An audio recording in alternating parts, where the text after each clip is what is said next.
Hello everybody, today I'll be climbing Crestone Peak and Needle with the Traverse with my friend Drew.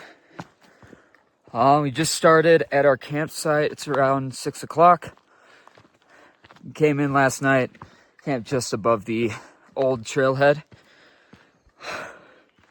Our next step is to get up Broken Hand Pass, and I'll see you guys there.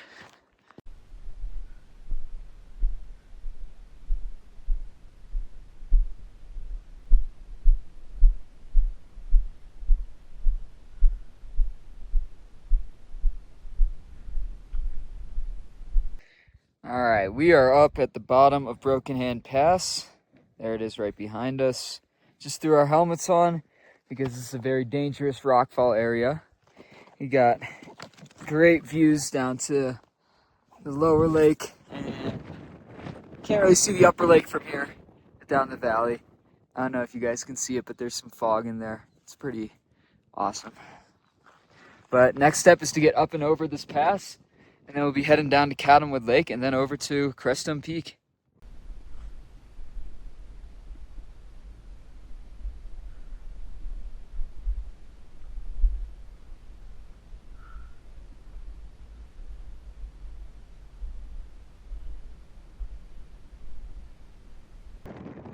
We are now at the top of Broken Hand Pass. Next step is to descend the other side down to Cottonwood Lake, circle around Crestone Needle, which is right there, and then we'll find the red gully and head up Crestone Peak. Yeah, I'll see you guys there.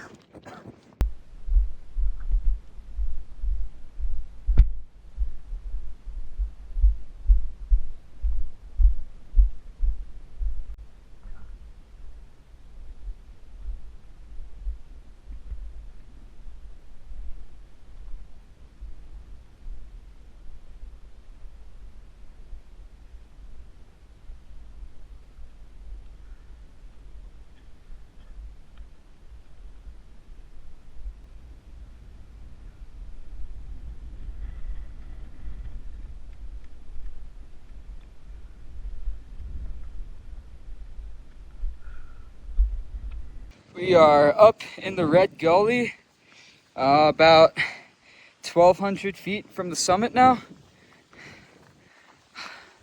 Beautiful views down the valley.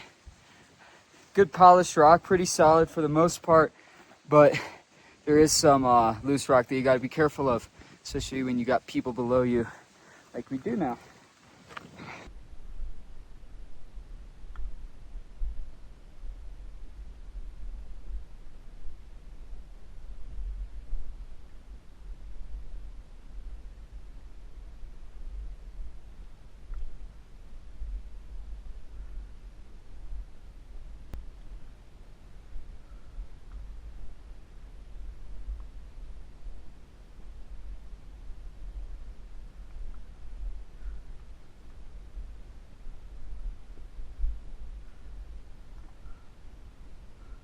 Nearing the final stretch to the top of the gully.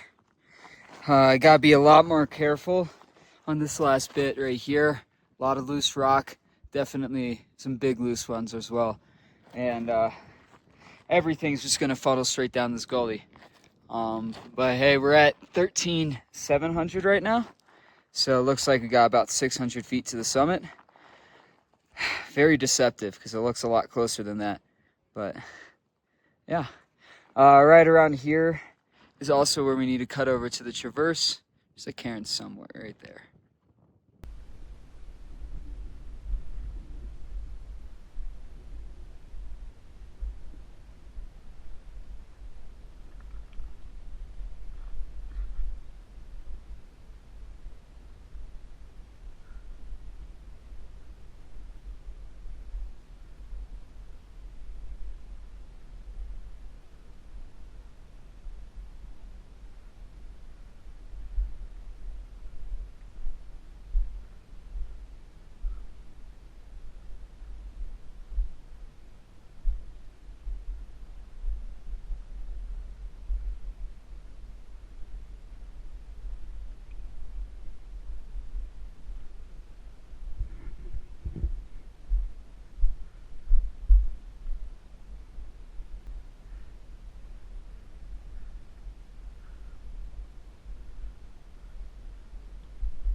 summited Crestone Peak. Gonna work our way over to East Crestone next, and then gonna go down and hit Crestone Needle. Took about 3 hours and 40 minutes to get up here. Much faster than the last time I did it. I'm pretty surprised with our pace that we've kept. But yeah, we got Kit Carson and Challenger over there, and we got over here. That's the Little Bear, Blanca Ellingwood group, and Lindsay.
On the Traverse, it's the Black Gendarme right behind me.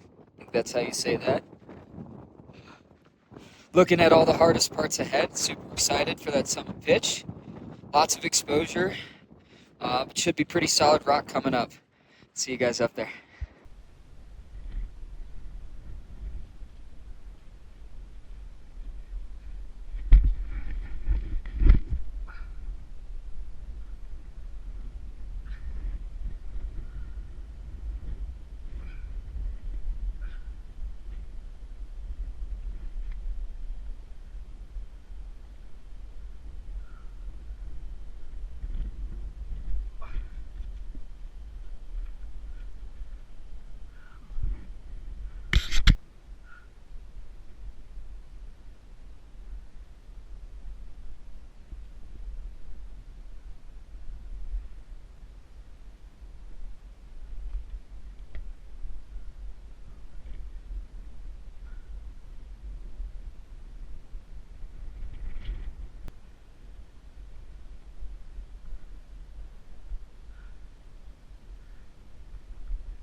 Yep. Jug's just steep and scary. Oh, I love this shit.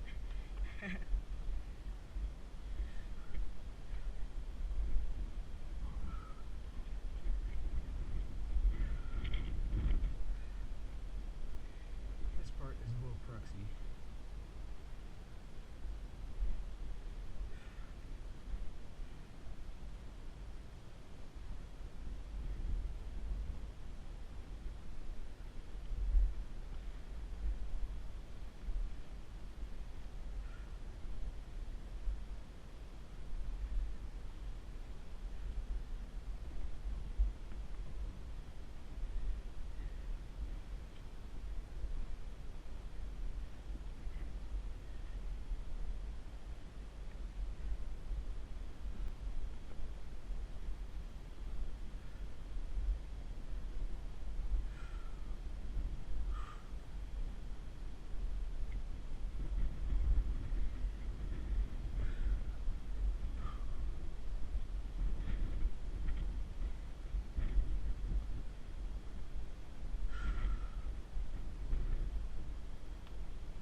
No assistance.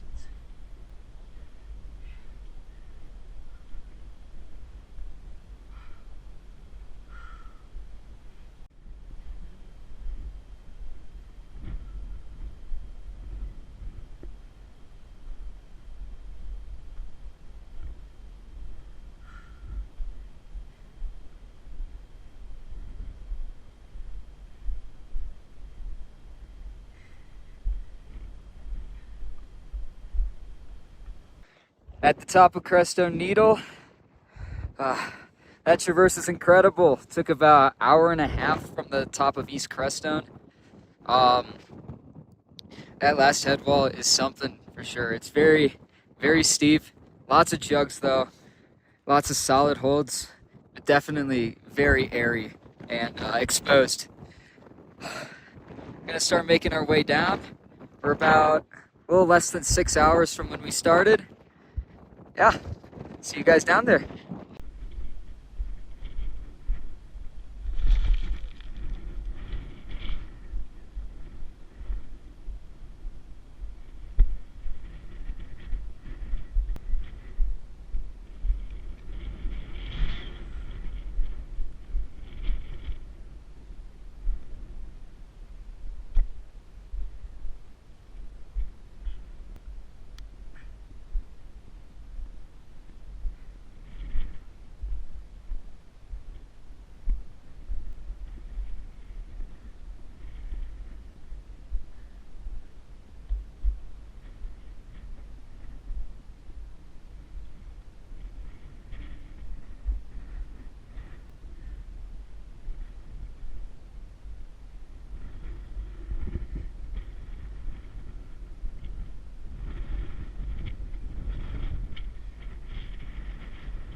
Back home after that wonderful hike.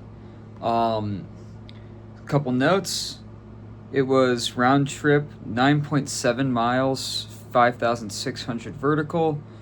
We started basically at the old South Colony Lakes trailhead, just slightly above it at our campsite. Our the time it took was about 8 hours and 40 minutes, but that was with a couple breaks. We climbed both Crestone Peak and East Crestone because there's currently a debate going on about which one's taller. East Crestone seems to actually be winning that one. The traverse itself was incredible, tons of exposure on that last head wall, but as long as you're a solid climber, the holds are very good, and it's unlikely that you will fall off. The route finding up on the traverse, I didn't find to be too difficult. There were definitely a couple spots that were slightly confusing, But if you have trouble with route finding, I'd recommend downloading the pictures. That helped us a lot in a couple of situations, but I think it was definitely more intuitive than I had anticipated it to be. A lot of the times there was only really one way to go, and any other way would have been definitely approaching Class 5 terrain. This was my second time climbing Crestone Peak and Needle, and I just had to come back and hit the Traverse, and I'm glad I did because that was probably the most difficult and most fun climb I've ever done in the Colorado Rockies. Yeah, I highly recommend this one. If you guys enjoyed the content, like and subscribe, and stay tuned for more.